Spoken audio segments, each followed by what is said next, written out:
Where do I even begin? I watched Jamie John's review before I made mine, and he said it perfectly, so I'm quoting him. Thanos nut punched the Avengers in Infinity War, and this movie is the Avengers on the ground just holding them in their hand, trying to figure a way to nurse their nuts back into health. Alright, so that's not exactly what Jeremy John said. It's a paraphrase. But let's start off with Tony and Nebula's situation. They're stranded in space in the Benatar with no food, no water, and oxygen about to run out. I also really like the little paper football game that you would have with Nebula. Like for Tony and everyone else here on Earth, it's just a nice little fun game. But for Nebula, the way Thanos raised and trained her, she was serious for her. So to move on, Captain Marvel appears out of nowhere, saves them, taking them back to Earth to Avengers headquarters. At Avengers headquarters, and the Avengers figure out where Thanos is at, where his retirement home is at, and they ambush him. And so as they're interrogating him, they found out that he destroyed the stones and it almost killed him. That's it. No more stones, no more bringing anyone back. Off with his head, Thor decapitates him. Shouldn't Thanos have been a bigger threat? Okay, I get it. He was really weak. I was actually thinking that Thanos might have been using the reality or maybe the Mind Stone or both in combination to fool them. But no, at this point, Thanos is dead. D-E-A-D. Dead. Back on Earth, thanks to some random rat, Scott Lang is brought back from the quantum realm. He goes to Avengers headquarters and says, hey, we can time travel in the quantum realm. They come up with a plan to go to different points in time and bring back all the stones and snap everyone back into existence. This movie was very ambitious and just kind of got every movie in the MCU nicely tied it up and said, there you go. Thank you very much. I think that my favorite location in time was when they went back to revisit the attack on New York. It was like the movie was saying, yeah, remember we gave you guys this? Wasn't that awesome? We've come a long way. Yes, we have. This movie had great character development centered around the original Avengers, and it was great. We got a lot of touching moments, like between Thor and his mom and Tony and his dad when they went back in time. And how about Fat Thor, the dude from the Big Lebowski? But besides that, damn, Chris Hemsworth killed it in the acting department. He showed a lot of range here. And then especially when you take this as a part of the overall MCU that he's been in, dude is not just Thor, he is a great actor. What about Professor Hulk? That shit was hilarious. I'm still not sure how I feel about him. And to be honest, he didn't do much that Bruce Banner couldn't do. I still gotta see more of him. So going back to the plot, every team that went back to a certain point in time to plug the stones had their complications. And who's gonna disagree with me that the biggest complication for getting one of the stones was having to have Black Widow die? Black Widow and Hawkeye head to Vormir to get the stone before Thanos actually arrived. And I gotta say, the movie did a great job at keeping me second guessing, because at that point I swore it was gonna be Hawkeye who went over that cliff. The dude actually jumped. They got me there. I thought that because, let's be honest, he's been kind of the weakest Avenger. But not only that, I kind of thought that because he went Ronin, that sacrificing himself would have been him like redeeming himself. Again, I swore it was gonna be Hawkeye, but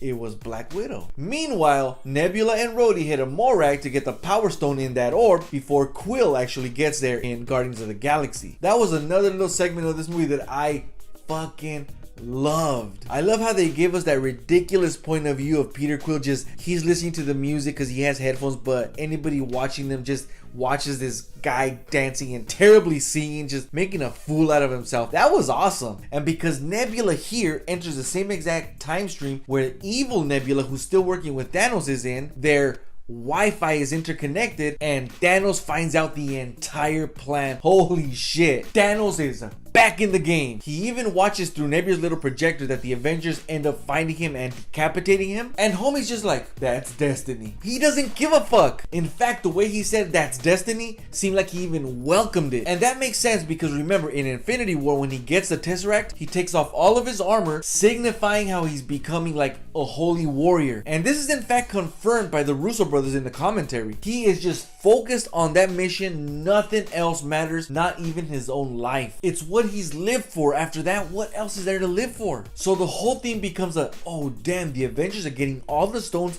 together, and Thanos knows they're getting the damn stones for Thanos. They're unintentionally doing all the work for him. Thanos is looking at them going like, oh cool, they're collecting all the stones for me and making a gauntlet for me. Awesome. Once evil Nebula is at Avengers headquarters back into the future, she's able to transport Thanos' entire ship into that point in time in the future, right as they're making the gauntlet and snapping everyone back. And what we get after Nebula transports Thanos' ship is a fucking amazing hour-long climax. Was it perfect? No, and I'll tell you my reasons, but probably not in this video. I'm gonna have to make another video because I'm pretty sure this video is gonna be fucking long enough. So watch out for that one. So Thanos obliterates Avengers headquarters, sends Nebula to retrieve the new gauntlet, casually takes off his helmet, sits down and just tells her, I'ma just wait. And when he does that, I'm just like, yes! His confidence just waiting for Thor, Iron Man, and Captain America, and any other Avengers that just faces him. You just get the sense this dude is about to beat the holy hell out of the Avengers. And he does. Thanos proceeds to beat the shit out of all of them. No stones, just Thanos and his double-bladed sword against Thor,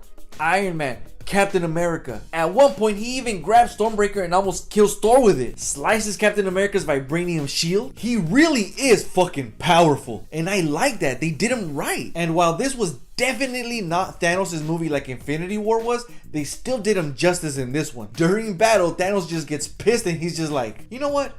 Fuck your stubborn little planet. I apparently snapped and you motherfuckers ain't grateful. What I'm about to do to your planet, I'm gonna enjoy very much. And he beams everyone, and I really mean everyone. Because remember, he time traveled to the future, so the Black Order is here again. Proxima Midnight, Corvus Glaive, Squidward, all the Outriders. They just come out and there's this huge, massive army. But remember, and at this point I had kind of forgot, that Hulk snapped everyone back into existence. And so just after the moment that Thanos has everyone come out, you see a bunch of those Doctor Strange portals and everybody comes out. I'm talking about everyone. Sam, Scarlet Witch, Black Panther, Spider-Man, everyone, but no Vision. Everyone who was snapped away. Amidst all this fighting, Wanda actually gives Thanos a run for his money, which begs the question then, why didn't she do that when Thanos brought back Vision in Infinity War? To that I'll say he had the gauntlet. He could have used it to resist. So there's that. And amidst the battle, Captain America gets Mjolnir. I know a lot of you guys saw this coming, but for me, it was out of nowhere. I know it happens in the comics, but for me, just because it happens in the comics, I don't need to see it. It was just okay. So remember, everyone is back. Iron Man and Doctor Strange have a little chat about that 1 in 14 million Avengers win. This is it. Tony grabs the stones from Thanos, but not before Captain Marvel comes in, destroys Thanos' ship, and just as Thanos puts on the gauntlet again, is about to snap, Captain Marvel grabs his fingers, literally like holding his fingers apart, looks up at him and just goes like, what's up? Thanos looks at her, grabs the Power Stone and just says, fuck you, punches her into oblivion. Tony goes over there, tries to take the gauntlet, he can't. Thanos swats him away. I'm inevitable. Nothing happens. Tony goes, boom, shows that he has the fucking Infinity Stones and another little gauntlet that he made with his nanotech suit. I am Iron Man. He snaps away Thanos' entire army, and at the end, Thanos dusts away. But because Tony did that, there was too much power flowing through him, and now he's dying. We get this whole funeral, but at the end, they all gotta go put the time stones back where they were, time-wise. Captain America does it, but he doesn't come back. Next thing you know, he's sitting by the lake as an old man. He decided to stay in his time stream, live out his life, passes on his shield to Sam, not Bucky, but Sam is the new Captain America. Which makes me just kind of wonder, how is he gonna do it? He does not have any superhuman powers. He's just a regular human. Oh, and Thor, you know, because Thor is funny now, he joins the Guardians of the Galaxy. I'm curious to see what they're gonna do with that. This is a bittersweet conclusion to the MCU as we know it. For this movie, I'm floating at around an 8 through a 9 out of 10. Infinity War was the superior movie for me. Now we gotta talk about the shit that just did not make sense to me. But you know what? This video is long enough. It's gonna have to be for another video. So don't you miss it, because that's gonna be another fun discussion. So why don't you all do this? Hit that like, subscribe to this channel, hit that notification bell so you know when I publish that video. Watch out for it. But for now, you can check out my other videos right now. Peace out.